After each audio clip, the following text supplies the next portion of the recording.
Sir, सारी हमारी और आपकी बातचीत ध्वस्त होती नजर आ रही है कि ज्यों ज्यों अशांत हो रहा है वेस्ट एशिया, मिडिल ईस्ट, त्यों तो सर सोना और चांदी रिकॉर्ड तोड़ नीचे भी आ रहे हैं। जिस स्पीड से सर रॉकेट की तरह ऊपर गए थे और रॉकेट की तरह ही नीचे आ गए हैं।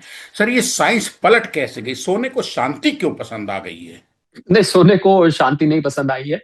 सोने के लिए हुआ क्या है कि डबल अशांति हो गई है। एक अशांति तो युद्ध की थी, जिस दिन युद्ध शुरू हुआ था सोना $5,400 पहुंच गया था।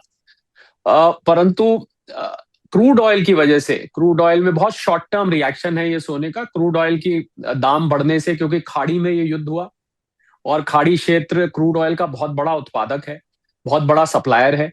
उसकी वजह से क्रूड ऑयल के दाम बढ़ने लगे, शॉर्टेज महसूस होने लगी, ऑयल रिफाइनरीज पर हमला होने लगा, ऑयल इंफ्रास्ट्रक्चर पर हमला होने लगा, स्ट्रेट ऑफ हॉर्मुज बंद हो गया, जिसकी वजह से क्रूड ऑयल एक समय शूट करके $120 भी चला गया था। मैं एमसीएक्स की लिस्टेड प्राइस की बात कर रहा हूं। तो अब देखिए, इसको समझते हैं।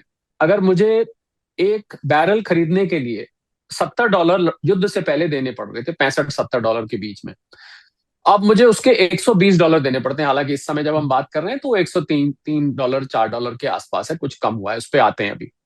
तो मुझे $50 फालतू देने पड़ते हैं। तो इससे क्या होता है संजीव, ये समझने वाली बात है कि डॉलर की डिमांड बढ़ती है। डॉलर मजबूत होना और डॉलर की डिमांड बढ़ने में दो अलग अलग बातें हैं। जो देश अपने आप को युद्ध में झोंकता है, उसकी करेंसी मजबूत नहीं होती, उसकी करेंसी कमजोर होती है। पर बदकिस्मती से दुनिया भर का 60-70% क्रूड ऑयल का ट्रेड डॉलर में किया जाता है, तो डॉलर की डिमांड बढ़ गई। जैसे ही डॉलर की डिमांड बढ़ी, तो एक डॉलर इंडेक्स होगा, मैंने उसका कई दफे आपके प्लेटफॉर्म पर जिक्र किया किया है। है। डॉलर इंडेक्स 6 करेंसी इसको मिला के बनता है। उसमें euro, Japanese yen, British pound, Swiss franc, Swedish krona, Canadian dollar, ये 6 करेंसीज मिला के एक बास्केट बनती है, जिससे डॉलर इंडेक्स, डॉलर को इन 6 करेंसी से कंपेयर किया जाता है। तो जैसे ही डॉलर की डिमांड बढ़ी थी, डॉलर इंडेक्स ऊपर जाने लग गया। और डॉलर इंडेक्स जब जब ऊपर जाता है, आपको याद होगा मैंने ये भी साथ में बोला था, डॉलर इंडेक्स जब जब ऊपर जाएगा तो सोने के ऊपर प्रेशर पड़ता है। और शॉर्ट टर्म रिएक्शन दूसरा क्या है कि महंगाई की आशंका बढ़ गई है, कि अब माना जा रहा है दुनिया भर के सेंट्रल बैंक शायद रेट घटाएंगे नहीं बल्कि बढ़ा सकते हैं, तो इससे भी सोने पे प्रभाव पड़ता है। परंतु मैं इस रिएक्शन को शॉर्ट टर्म मानता हूं। दो चीजें मैं मानता हूं, एक तो ये शॉर्ट टर्म है, दूसरा मैं ये मानता हूं कि ये बहुत अच्छी एक गोल्ड के लिए गोल्डन अपॉर्चुनिटी है निवेशकों के लिए, इसमें लंबे वक्त के लिए। और लंबा वक्त मैंने तो 2 साल बोला है, मैं अभी भी उसी पे कायम हूं, जो मैंने बोला है मैं उस पर कायम हूं। सोने को वाकई अशांति पसंद है, परंतु यहां पर क्रूड ऑयल के खेल की वजह से, डॉलर के खेल की वजह से ये आपको सबड्यूड दिखाई दे रहा है। मुझे तो ऐसा नजर आ रहा है संजीव, मैं आपदा में अवसर कहा जाता है आजकल अक्सर, इस मुसीबत में मुझे एक अवसर दिखाई दे रहा है कि सोने में जिन लोगों के लिए बहुत महंगा हो गया, तो सोना $5,000 से ऊपर लगातार बना हुआ था। कल तो वो एक समय ऐसा था जब गिर के $4,000 तक आ गया था, 1,30,000 से भी नीचे चला गया था। तो मैं समझता हूँ इससे इससे अच्छा अवसर नहीं था, क्योंकि जो लोग घुसने की सोच रहे थे सोने में निवेश करने की, उनको डर लग रहा था, उनको फोमो हो रहा था।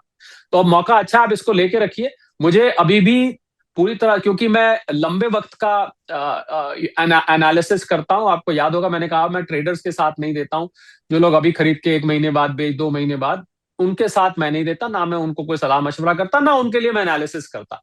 जो लोग लंबे, और मेरा तो लंबा वक्त क्या मात्र 2 साल है संजीव, मैंने तो कोई लंबा वक्त 10-15 साल का नहीं बोला। तो 2 साल के लिए मैं अपनी जगह अभी भी कायम हूं। अगर आप लंबे वक्त के निवेशक हैं तो आपको बिल्कुल चिंता नहीं करनी चाहिए, हड़बड़ाहट में बेचना नहीं चाहिए, कोई पैनिक करने की जरूरत नहीं है संजीव। सर, ये मौका है आपदा को अवसर में बदल दिया जाए। जो लोग सोने में डर रहे थे, पांव रखने से, आगे बढ़ने से, सुनार की दुकानों पे, देहरियों पे झांकने से कांप रहे थे, उनको मतलब आपके हिसाब से कांपने की जरूरत नहीं। तो क्या सर ये माना जाए आपकी बातचीत से कि जो जंग चल रही है ईरान इजराइल की, अमेरिका जिसमें घुसा हुआ है जबरदस्ती, मिडिल ईस्ट की जंग जिसको कह सकते हैं हम, इस जंग में जो क्रूड ऑयल, तेल का जो तेज तूफानी बहाव आया है, उसने इसके रेटों को पतला कर दिया है, हल्का कर दिया है सोने चांदी के। सर, आप ये कहना चाह रहे हैं आम भाषा में लोगों के लिए? बिल्कुल।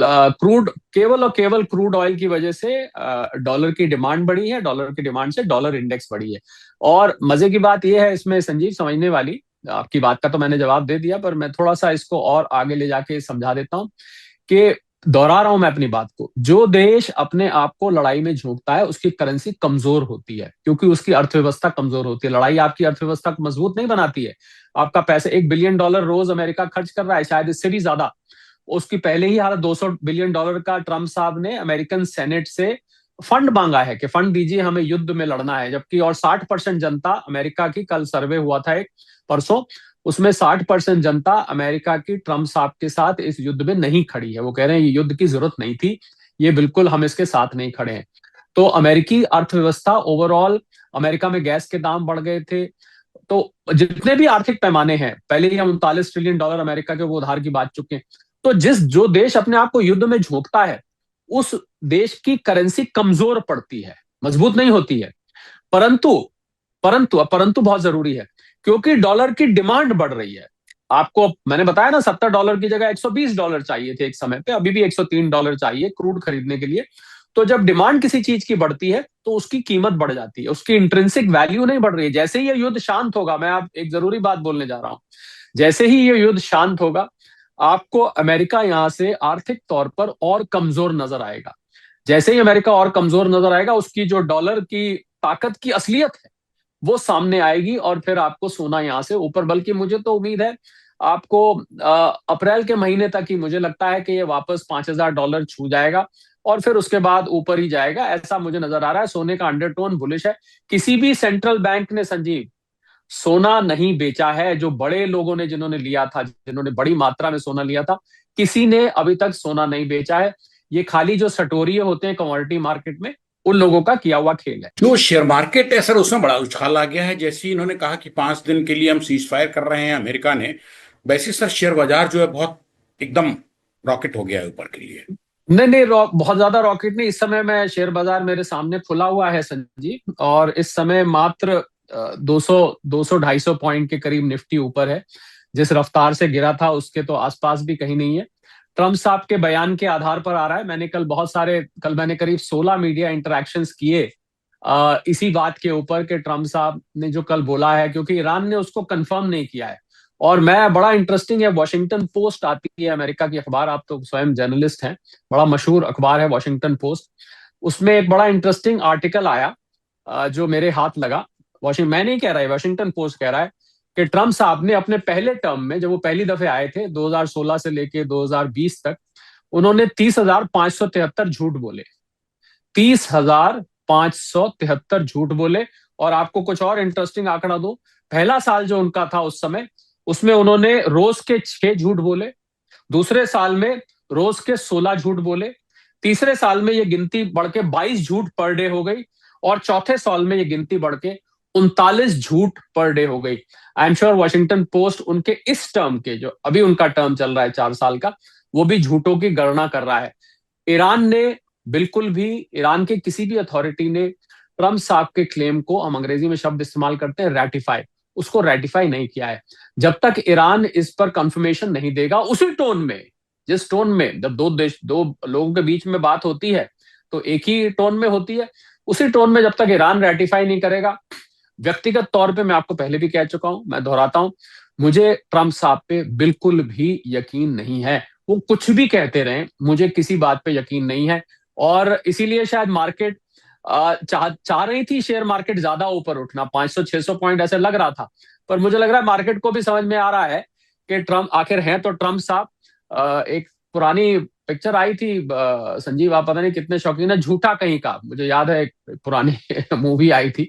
तो ये मामला जो है, ये सारा अभी इस बहुत स्पष्ट नहीं है मार्केट, इसीलिए थोड़ा सा पिलपिला पड़ गया है जी।